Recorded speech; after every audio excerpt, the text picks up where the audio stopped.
And you mentioned of course Hulk, and he would go on to great heights. I mean, we could we don't have to really go into explaining that, but there were others. You Yeah. mentioned Bobby Heenan, and Bobby was great in another way as far as promoting talent. And did you see early on with him just how great he was and the talent that he possessed? Right from the very beginning. There's no doubt about it. And this is, of course, when he came to the AWA. He had worked for Dick the Bruiser before he came into the AWA, but he was here actually going back as far as the late 60s. But as time went on, his brilliance, I mean, literally his brilliance, became so obvious. Nobody got more heat as a heel ever than Bobby Heenan. Just extraordinary. And as a wrestler, too, not only as a manager. Nick used to say, if he and Ray Stevens were booked for a town and one of them couldn't make it and the promotion put Bobby Heenan in as a replacement, Nick said the match was much better and the crowd was much more excited having Bobby in there than they were either Bockwinkel or Stevens. And that's really saying something. I think Bobby is in a class by himself.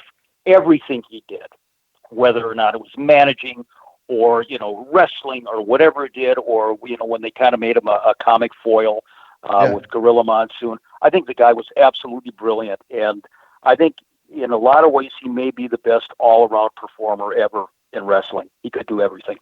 Yeah, and you mentioned that a lot of people don't talk about how great Bobby was in the ring, but you look back at, for example, those Weasel matches and the bumps he would take and the reactions that he had. That he would be out and then he'd wake up, and you bought it, and he really some of the bumps he used to take the ring, I used to just be blown away. I was like, geez, I never, because I didn't know his background, that how much time he spent in the ring, and he could take a bump of the best of them.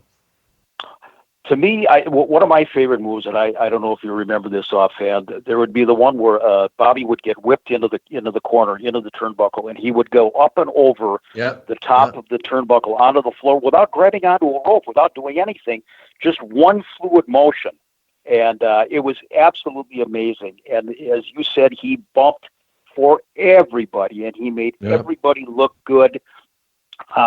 Bobby, of course, playing the consummate coward, would get into the ring, he'd do the back pedal, and then he'd, jump over the top rope or whatever. There was nothing that the guy couldn't do. And I think people really wanted to love him, but by the same token, they figured, this guy isn't so tough, so they didn't fear him, and it was okay to boo him the way they did, although that in itself translated, of course, into some terrible incidents. I mentioned that one in Chicago where the fan was shooting at the ring towards Bobby. If you look at some of Bobby's early publicity pictures, there's one scar that he has going literally all the way across his forehead. And that wasn't a self-inflicted wound. He's walking out of the ring one night in Chicago, Sean, excuse me, and a fan, again, I use the term loosely, is waiting for him in the hallway and took a claw hammer with the claw end and nailed Bobby right between the eyes. And this is again pretty typical of what was going on back in the era, especially in Chicago, where this happened. But Bobby was fearless to a fault, and just a phenom in all aspects. Yeah, and in his announcing too, and I always talk about him and Gorilla team together. And I know you actually had a chance to sit next to him with microphones on, but we'll get into some of the work he did behind the mic. But we talking about another great performer who wasn't necessarily one who got in the ring once in a while, but not too often, was Gene Okerlund, who of course is remembered as not just one of the greatest voices, but one of the greatest stickmen as far as interviews went. And he was from Minnesota, and another guy. He was basically a salesman, and boy could he! Oh my God!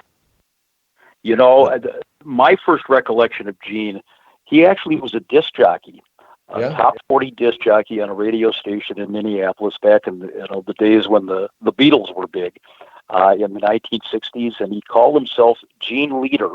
the lovable leader, Gene Leader. That was his radio name. And, Gene just fell into the position again. It was one of those situations where Marty O'Neill, the longtime Minneapolis announcer, had been taken ill and had a couple of heart attacks. And they put Gene in front of the microphone. And when I first saw him, I got to say, this guy, boy, talk about a carny, talk about a carnival barker.